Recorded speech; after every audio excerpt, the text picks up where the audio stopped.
اردو شاعری کے مختلف ادوار، تیسری اور آخری قسط۔ اردو شاعری کے تیسرے دور کا آغاز۔ اردو شاعری کا تیسرا دور وہ ہے جب مرزا سودا، میر تقی میر جیسے شعراء منظر عام پر آئے۔ یہ غزل کا سنہرا دور ہے۔ نذیر اکبر آبادی اور میر درد بھی اسی دور کے مشہور شاعر ہیں۔ یہ دور مشاعروں کا دور تھا۔ ہم گوئی سے نجات پانے کے بعد شاعری کو نئی زندگی مل چکی تھی۔ فارسی کے اثر سے نئے مضامین اور خیال پیدا کیے گئے اور اردو شاعری ترقی کے منازل طے کرتی گئی۔ اس دور میں غزل کے علاوہ قصیدے، مثنوی، ہجو، واسوخت اور مراثی بھی کافی لکھے گئے۔ دیوان تیار ہونے لگے۔ انگریزوں کے چھاپہ خانہ لانے سے اشاعت میں مزید ترقی ہونی شروع ہو گئی۔ زبان کا ایک معیار بھی بننے لگا۔ امام بخش ناصح وہ پہلے شاعر ہیں جنہیں سب سے پہلے زبان کی اصلاح کا خیال آیا۔ انہوں نے بہت سے قدیم الفاظ اور محاورے متروک قرار دے دیے۔ اگرچہ ناصح سے پہلے ولی دکنی نے اس طرف توجہ دی تھی۔ شاہ حاتم، سراج الدین علی خان آرزو اور مرزا مظہر نے بھی اصلاحی زبان کی کوششیں کی، لیکن اس کام کو سنجیدگی اور جس سختی کے ساتھ ناصح نے کیا اور کسی نے نہیں کیا۔ ناصح کی اصلاح کی کچھ مثالیں جو صاحب جلوہ خضر نے مرتب کی ہیں پیش خدمت ہیں۔ لفظ وقت مرزا سودا، تبدیلی وقت ناصح، بدلہ کرنا، بدلہ لینا۔ لاگا، لگا، جن نے، جس نے، راہگیروں، راہ روکوں، مجھ سے، مجھ، ان نے، اس نے، بغل بیچ، بغل میں۔ یہ وہ الفاظ تھے جو مرزا سودا کے دور سے چلے جا رہے تھے اور پھر تبدیل ہو کر اس حالت میں بن گئے۔ لفظ وقت میر، تبدیلی وقت ناصح، وہ الفاظ جو میر کے وقت میں رائج تھے اور تبدیل ہو کر ناصح کے وقت میں بدل گئے۔ رنگ جھمکے ہیں، رنگ جھلکتا ہے، کرے ہیں، کرتا ہے، کیونکہ، کس طرح، دیوے، دے، دیدار پانا، دیدار ہونا۔ محاورہ وقتی میر، تبدیلی وقت ناصح، وہ ضدی چیز ہے، وہ جدا چیز ہے، الگ چیز ہے۔ اس کے گئے، اس کے جانے کے بعد زنجیری رہنا، قید رہنا، خیال لینا، خیال باندھنا۔ نہیں معلوم مجھ پر بھی، نہیں معلوم مجھ کو بھی۔ محاورہ وقت شاہ نصیر، تبدیلی وقت ناصح، لوہو، لہو، لگن لگا دی، محبت لگا دی۔ ڈاکٹر ابواللیث صدیقی کے مطابق ناصح نے یہ اصول خود اختیار کیے اور ان کی پابندی اپنے تلازمہ پر لازم کر دی، لیکن اس میں ایک بات قابل غور ہے کہ ناصح نے قدماء کے بعض ترکیبیں اور بعض ایسے الفاظ بھی متروک قرار دیے جن کا وہ نعم البدل تو کیا بدل بھی پیدا نہ کر سکے۔ ناصح کی اصلاح کے نتیجے میں زبان نکھرنے لگی اور اس میں فارسی اور عربی الفاظ کا استعمال بڑھنے لگا۔ نئے نئے الفاظ و محاورات، بندشیں، تراکیب، تشبیہ و استعارہ اس میں شامل ہو رہے تھے۔ زبان کو وسعت بھی ملی اور اس کی اصلاح بھی جاری رہی۔ اس سے پچھلے دور کی شاعری میں سادگی و سلاست پائی جاتی تھی، لیکن اس دور میں صنعت گری اور آرائشی زبان کے نمونے ملتے ہیں، پر کوئی اس دور میں عام ہو گئی۔ ہر شاعر اس مرض میں مبتلا ہو گیا اور فرگوئی اس دور میں عام ہو گئی، جس سے شاعروں کے کلام میں رطب و یابس بھی بھر گیا۔ سو ایسے میں درد کے کسی نے بھی اپنے کلام کا انتخاب کرنے کی کوشش نہیں کی کسی نے بھی، چنانچہ اکثر شعراء کے ہاں اچھے شعروں کی تعداد آٹے میں نمک کے برابر ہے۔ زیادہ اشعار بھرتی کے نظر آتے ہیں۔ خود میر تقی میر کے 7 دیوانوں میں سے ان کے 72 نشتر مشہور ہیں، اور بقول محمد حسین آزاد باقی سب میر صاحب کا تبرک ہے، یعنی ہزاروں اشعار میں سے صرف 72 اشعار انتخاب ہیں۔ آزاد کے اس رائے سے معمولی سا اختلاف کیا جا سکتا ہے۔ میر کو خدائے سخن ماننے والے اور محبان میر شاید اس بات کو رد کر دیں، لیکن یہ ایک حقیقت ہے کہ میر صاحب کی شاعری کا زیادہ حصہ تبرک ہی ہے۔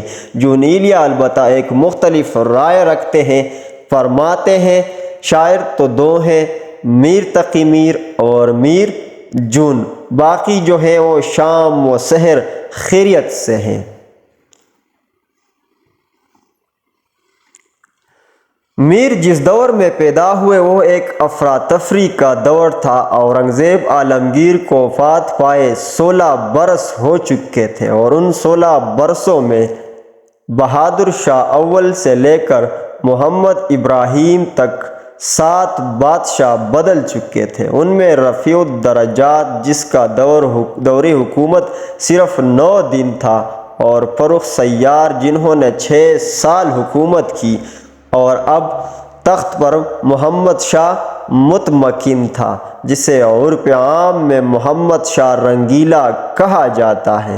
میر نے اپنے لڑکپن میں طوائف الملوکی اور سیاسی افراتفری کو کھلی آنکھوں سے دیکھا اور محسوس کیا۔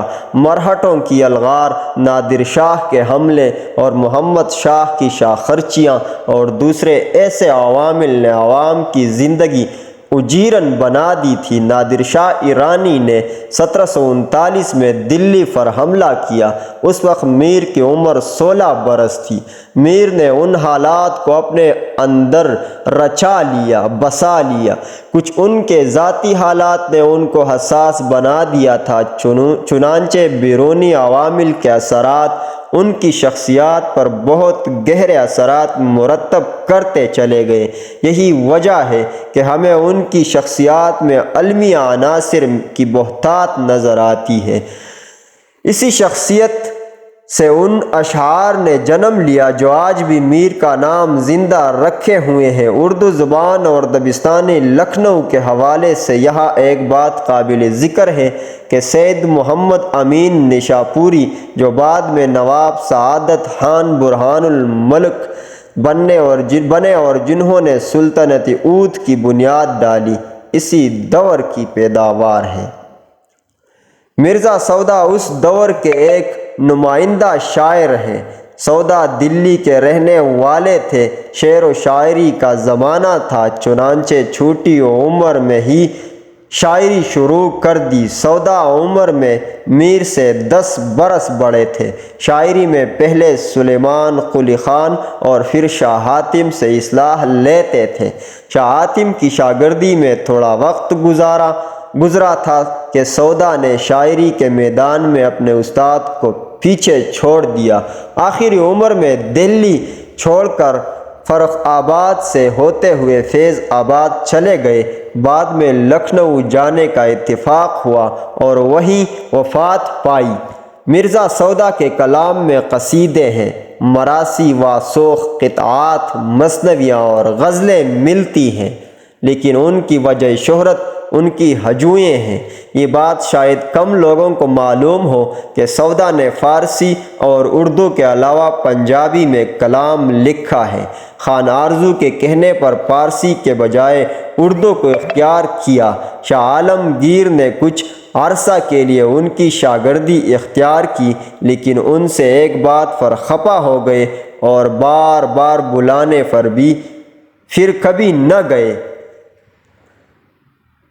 قدردان موجود تھے تو کچھ پرواہ نہ تھی۔ لکھنؤ کے نواب شجاع الدولہ نے سنا تو انہیں ہر قسم کا لالچ دے کر بلا بھیجا، لیکن سودا نے دلی چھوڑنا گوارا نہ کیا اور یہ ربائی لکھ کر بھیج دی۔ سودا فیے دنیا تو بہر سو کب تک، آواراں کوچے باں کو کب تک، حاصل یہی اس سے نہ کہ دنیا ہوئے، بالفرض ہوا یوں بھی تو پھر تو کب تک۔ سودا کی شہرت کی ایک وجہ ان کی ہجو گوئی ہے۔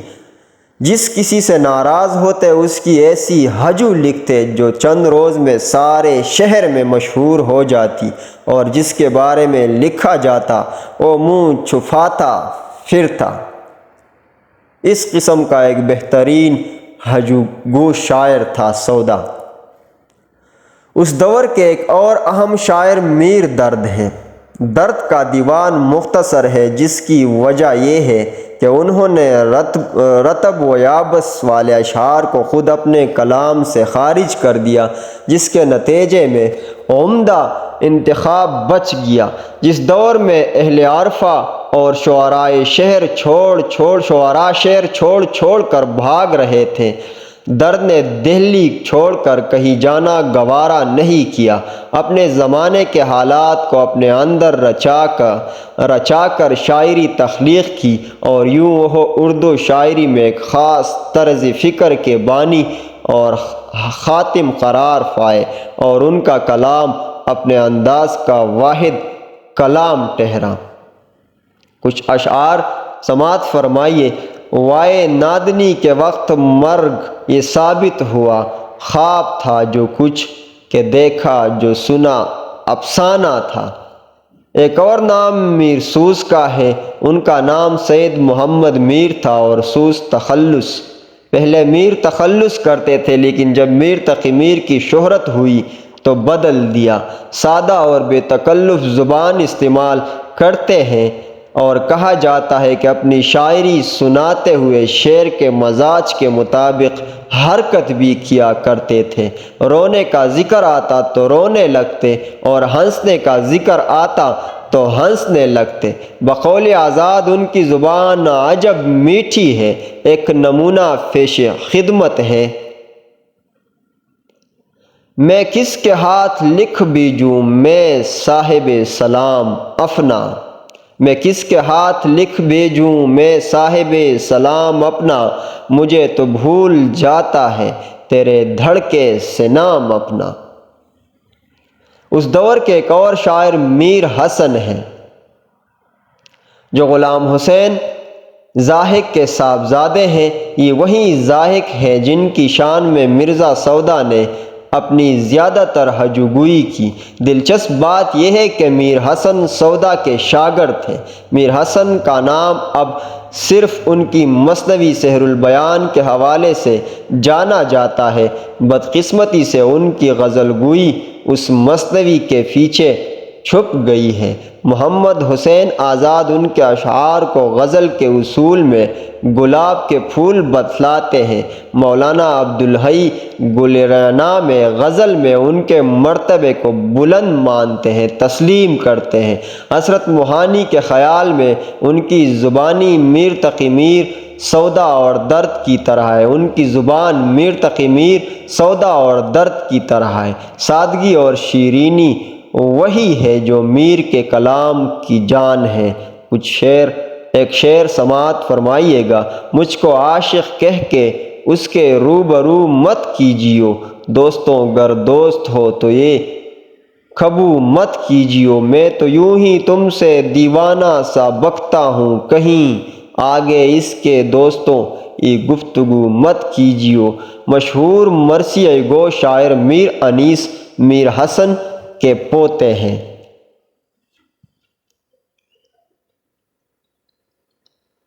اردو شاعری کا چوتھا دور وہ ہے جس میں تیسرے دور کے شعراء کے شاگردوں کی کھیپ جوان ہو کر لکھنے لگی۔ اس زمانے میں زیادہ زور گرمی کلام پر رہا، شعراء میں معرکے ہونے لگے اور زبان کی سند لائی جانے لگی۔ اس میں غالب اور ذوق جیسے شعراء سامنے آئے۔